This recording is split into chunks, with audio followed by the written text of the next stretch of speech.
7:05 here, Big 550. KTRS, Alec Stone through the magic of radio from the 23rd Olympic Games. Good morning, Alex. McGraw, good morning to you. And yeah, the big story here overnight being snowboarding and Chloe Kim taking gold in the half pipe. Incredible performance she had, getting a near perfect score, 98.25 out of 100. That's almost as close as you can get. And believe it or not, she says that she could have done better, that during her run she was hangry, kind of hungry, angry, the Snickers commercial. Yes. She says that she felt like she could have done better. Here's what she said. Yes, I was a little hangry. I actually ate probably 20 minutes ago, so I'm feeling a lot better now. And she says, she's 17 years old. They had to wake up early because this was an event that was live for the West Coast or for the U.S. And because the U.S. time, it meant it was an early morning event, and she didn't eat enough. And she got up there, and then she realized that she was kind of annoyed and angry, and then that she hadn't eaten enough. But maybe that worked. Maybe that's what allowed her to get the gold medal, but she's got it now. And she, just a couple of hours ago, was actually awarded that medal at a ceremony right down from where I am right now.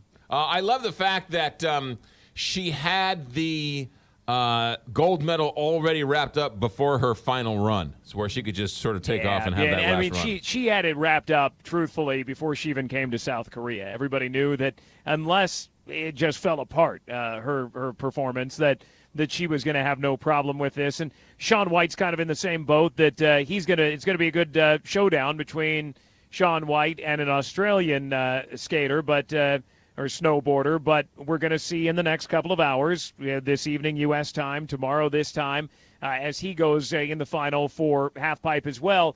Remember last time he competed, things didn't go so well. He clipped his board, he went down, he's getting older, he's 31 years old now, he's cut off that long flowy red hair, but he's still the flying tomato, and he says that he can do it, and even with the age compared to the 17-year-olds, that he can show he still has the power on the halfpipe. Alex Stone, I don't know when you're sleeping because, as you said, it was live last night, which means I don't know when you're sleeping. But what's the plan for today? What can we look forward to today? To answer your question, I don't know when I'm sleeping either. is the problem, but.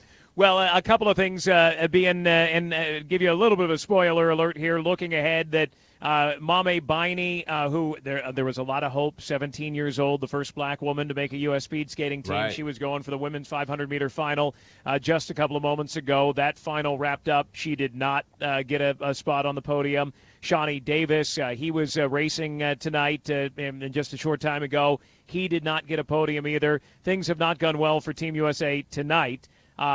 Just a half an hour or so ago, there was a crash, unfortunately, on the luge track. American Emily Sweeney, she went down, and for a while, it was very tense. Nobody knew if she was conscious, if she was alive, and then eventually she got up and walked away to a huge crowd cheering for her and her competition cheering for her. We don't know her condition right now, but she didn't win the luge.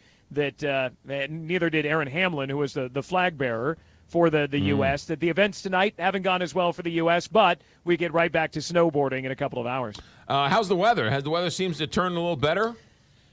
No, unfortunately it hasn't. It's still incredibly windy. I was outside a little while ago, 50-mile-an-hour winds still, just pushing you along, frigid winds that bringing down the feels-like temperature to 0 or below. But we are told that it is going to get better, hopefully tomorrow. And then they want to get those alpine events in on Thursday, but they need the winds to die down. The winds have been horrendous. It's not so much the cold for the events. They need the winds. You put on a snowboard, you put on skis, you're jumping in the air. All of a sudden, that snowboard or skis, they become sails, and it's not safe. So they need the wind to go away so they can try to fit everything in. Alex Stone, ABC correspondent from Pyeongchang, South Korea. Thanks, Alex. Talk to you tomorrow.